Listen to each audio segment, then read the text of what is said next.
Before we start, don't forget to subscribe to the channel and turn on post notifications so you will not miss a future video. Welcome to the channel, The Tech Piano Player Kid. A black background with white text that reads The Tech Piano Player Kid displays on the screen with the same text written to the right in Braille. What is up, everyone? The Tech Piano Player Kid here. And today, I'm going to be doing another video on how to protect yourself from scams and or fraud in this case, and tell you how you can avoid those as much as possible, and about my experience and what you can do if this happens to you.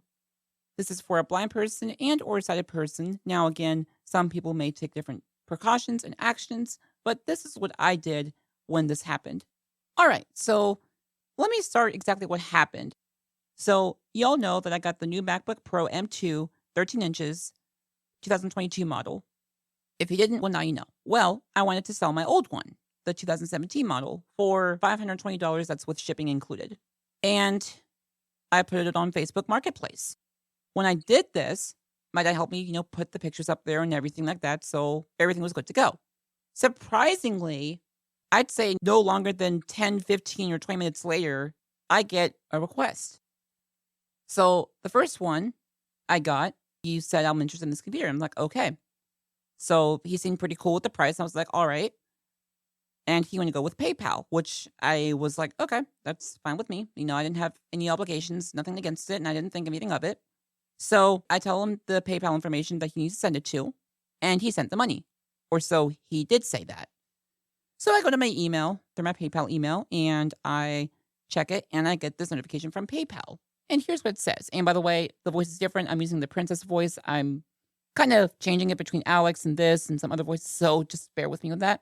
So basically, I get the email that basically says it's from PayPal that says, Dear customer, your account is temporarily on hold because you exceeded the limit of receiving so much money. Please have the last buyer send you an extra $500 because I asked for $520. And then you will refund that money back to this person, then we'll give you the full credit of the money that you asked for. So basically, he would send me $1,020, and I give him back $500. So he said he sent it, and I didn't check my PayPal, and I should have. And so I thought I got it, and so I refunded him the money back to him. He gave me his PayPal name or email address, whatever, and I sent it back to him. Well, he said he never received it. So I get this message from PayPal that says this. Dear customer, your payment of $1,020.00 is still on pending. Because your account has not been fully upgraded, you're to contact the sender to send you an additional payment. Once you send it back to the sender, we'll be crediting your account with the sum of $1,520.00. Thank you. So I did that. And so, he did that. So I'm sorry, it should be $1,000. It's actually $1,050 technically because they'll give you an extra $50. That was the second time. Here's the first time. Dear customer, we're waiting on you with the proof of payment you're supposed to send to Mr. so that your account could be credited immediately with the sum of $1,520.00 USD. Thank you. I got 2 messages from those. And sorry, I had to block out the name because I don't know this is the person's real name. Now, here's where it gets fishy. No pun intended, because it was a phishing scam. The person goes by 3 different names. Now, I'm not going to say them just for privacy reasons because I don't know if any of these names are real and if these actually go by different names by for some other person because he may be using someone else's identity. So I called the bank immediately and I told them what was happening. Now, my parents told me to do this because, they helped me out. They immediately realized it was a scam because, I didn't even know this PayPal thing, I didn't think there was a limitation to this. I didn't think about that. Neither did my parents until I sent it. And then they're like, that's definitely a scam. I'm like, oh, oops. So I called PayPal just to verify that. And I finally got to their customer support and they're like, we would never do something like that to you. There's no limitation on your account. And I was like, that's what I figured. So this person wanted to message me through text message. So I immediately was like, I am not giving my real phone number. I didn't say that to him, but I was thinking about that. So I just got a Google Voice number and I already had an idea that he was going to do the same thing. And then he wanted another $200 through Steam gift cards so we can cancel that transaction or whatever he called it. At this time, I was like, okay, this is getting very, very suspicious. I mean, very. I was like, give me a moment. I need to figure this out. And he tried to pressure me, guys. He was trying to I don't know how to explain. Like he just kept bugging me. He was like, please send me the money. Please send me the money. I want to help you. And then he was like, you're not helping. I'm trying to help you. You're not helping yourself by doing this to yourself. And I'm like, bro, you're the scammer here, or you're the person who's who's pressuring me. So I filled out a form, internet crime form thingy through the FBI. Well, I call the FBI. It's not really FBI, but I think it's through the FBI, but it's not actually the FBI website. That makes sense. So I submitted that. I printed that out. My dad helped me with this. And then we actually called the local police or sheriff department, whatever. And they actually came to our house and, they helped us through it. And they said, we can't really do much because this person goes by 3 different names. We don't know where they live. For all we know, they could live in India or Turkey or whatever. They could be out of the States for all we know. But he took the paper with him. We had all the information on there. I actually gave him the Google Voice number. Basically, I gave him all the information as much as I could.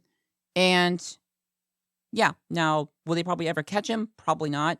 But it's better to report it than not report it because then they're aware of these things going on. So if they ever catch this person, they know they have evidence and stuff to back this up. So what's the point of all this? My point is that if you do something through PayPal and you buy something and you get this notification from PayPal that says something along the lines of whatever I explained to you, double check the email address. So where it says PayPal online service secure, double tap on that if you're a voiceover user. If it doesn't go in there, double tap again and go into the other thing where it says the email for other.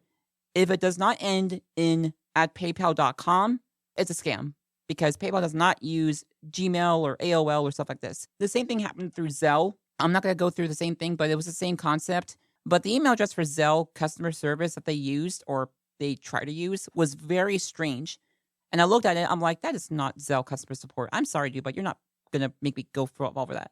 And then another person messaged me on Facebook, and the same thing happened again through a different app. And I'm like, I feel like this is the same person. So there's not much I can really do, guys, but there you go. So just be careful out there. Personally, I'm not going to use PayPal for a long time just because of this happening. I did also file a dispute. My dad helped me with this. So I did file a dispute through the bank. And yeah, so I'm hoping I'll get this money back. I don't know if I ever will get my money back, but we'll see. So yeah, that was interesting. It was very frustrating too. So there you go, guys. Comment down below if you ever had an experience like this, or if you had a similar experience. And if you have, what did you do? So that's it for today's video. If you guys have any questions, you can send an email to info@TheTechPianoPlayerKid.com. Please note that the email may go in the junk or spam folder when I reply. You can also give a call or text me at 913-312-1325. If you do not live in the United States, you can give a call or text through WhatsApp using the same phone number. You can also follow me on Facebook and like my Facebook page, The Tech Piano Player Kid, and follow me on Twitter, Tech_Piano. Everything is down below in the description. And with that in mind, I'll see you all later in the next video. God bless you all, and peace. The Tech Piano Player Kid is out. Thank you for watching today's video. Please don't forget to like, subscribe, and turn on post notifications and leave a comment down below. For questions, please send an email to info@thetechpianoplayerkid.com. You can also give a call or text at 913-312-1325. And don't forget to like my Facebook page, The Tech Piano Player Kid, and follow me on Twitter, Tech_Piano. Black background with white text that reads The Tech Piano Player Kid displays on the screen with the same text written to the right in Braille, then fades to black.